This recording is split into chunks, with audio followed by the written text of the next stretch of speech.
So Christian Wood, he's been traded to the Dallas Mavericks, and I would say the trade package, it definitely wasn't what I was expecting Wood to get traded for, as I think Wood is definitely more valuable than what he was traded for. But at the same time, I definitely see where Rafael Stone is going with this trade, trying to clear up minutes for obviously the young guys and obviously our two picks in this draft being 3 and 17, and now obviously 26. But clearing the spot, the center position for Alperen Şengün, it gives him more run. And now KPJ and Jalen Green, they're going to have a lot more offensive terror with Christian Wood gone. So we're going to talk about the trade day, talking about Christian Wood to the Dallas Mavericks and what this means for both teams. So what's up?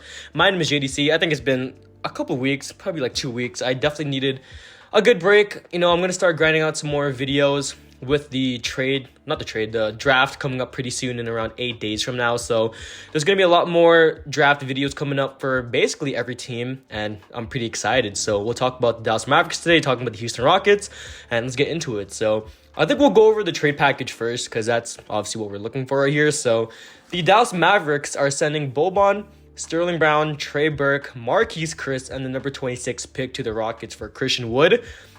Now, initially, I thought the trade was pretty horrible, and I think it still is pretty horrible, because I think we could have gone a lot more for Christian Wood. I think we could have waited a little bit more, probably even through the draft, but we did get a first-round pick for Christian Wood, a late first-round pick, so I'm already happy about that. But the player return isn't really too great. I mean, Boban and Trey Burke aren't really going to help the team out. Marquise Chris, he is still fairly young, I want to say, but isn't going to get too many minutes. Sterling Brown returning to the Houston Rockets. Sterling Brown, he had a pretty great year with us in his own right, but overall isn't going to be helping us too much. But the biggest thing here is the 26th pick, and I'm pretty happy about that. Getting a pick in return for Christian Wood is already a huge W in itself. But I think another team could have gone, or we could have gone a way better package than what the Dallas Mavericks were offering. So looking at it right now, the Dallas Mavericks side of things, I think it helps them a huge ton. I mean, him alongside Luka Doncic, that's a great duo right there, first and foremost. I think Luka Doncic and Christian Wood are going to be a great duo right there. I think he's going to live up to the 20 and 10 hype that he got here in Houston, now in Dallas. So I think Luka, he's definitely going to turn into, I wouldn't say a max player, but definitely a guy that's going to get a hefty bag in the offseason, because he does have one more year on his contract. So this is basically a rental to see what him and Luka are going to be like. And I think it's going to be great, because Christian Wood, I think we all know as Houston Rockets fans, he can stretch the floor. He's a great offensive player. The only real downside to his game is that his defense is pretty horrible and doesn't have muscle. So obviously that's going to be a huge problem for the Dallas Mavericks. But at the same time, they had Dwight Powell running the center. So, what can you do? But Christian Wood, he's better than Dwight Powell. He's going to be stretching the floor. He can actually score. The Dallas Mavericks finally have a second option, or even a third option if you want to count THJ as the third option on the team. Christian Wood, I think, is going to be the second option over THJ. It makes more sense. His offensive ability is pretty much on par with Tim Hardaway Jr. So looking at the Houston Rockets side of things, so in my opinion, none of these guys probably stay on the team. I'm going to guarantee Trey Burke, Marquise Chris, Sterling Brown aren't going to stay on this team for long, because I think we're going to be playing a lot of the young guys this season.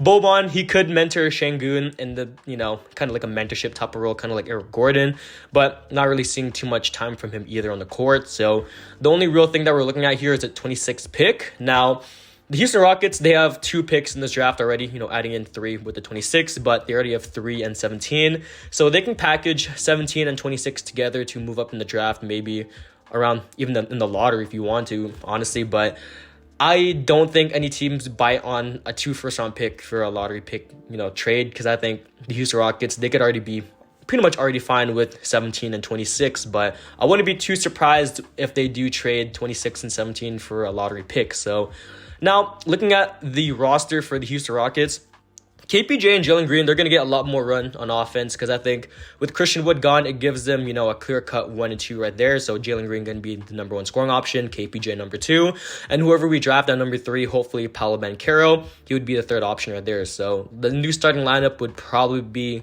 KPJ, Jalen Green, Eric Gordon, because, there was a news, I think it was like a couple months ago, saying that the Houston Rockets would start Eric Gordon. Jae'sean Tate at the 4 or Paolo Banchero, whoever they decide to start, and then 5 is Şengün. So that's a pretty great starting lineup right there, in terms of, playing the young guys. But in terms of competing, I definitely think we don't even break the play-in this season. So we'll see. KPJ, Jalen Green, I'm expecting some great things from them this season. Same thing with Paolo Banchero. Hopefully we draft him. And Şengün, I think he should be able to take that next step, getting, the starting center position right there. And off the bench, I mean, Josh Christopher, Usman Garuba should get a lot of run. Daishin Nix should hopefully get a lot of run. A lot of guys off the bench, KJ Martin too. So we'll see. Number 17 and number 26 should be on the team there too. Hopefully they get moved into the G League. I think, obviously, there's not going to be enough minutes to go around for especially the 17 and 26 picks, but if they go to the G League, get some run right there, get some experience, and then they can come back, hopefully play for the Houston Rockets, then I would be all for that. So let me know what you guys think about the trade. Do you guys like it for the Dallas Mavericks? Do you guys like it for the Houston Rockets? Who won the trade? Who lost the trade? And I'm out. So that's the end of the video. I'm JDC, and I'm out. Peace.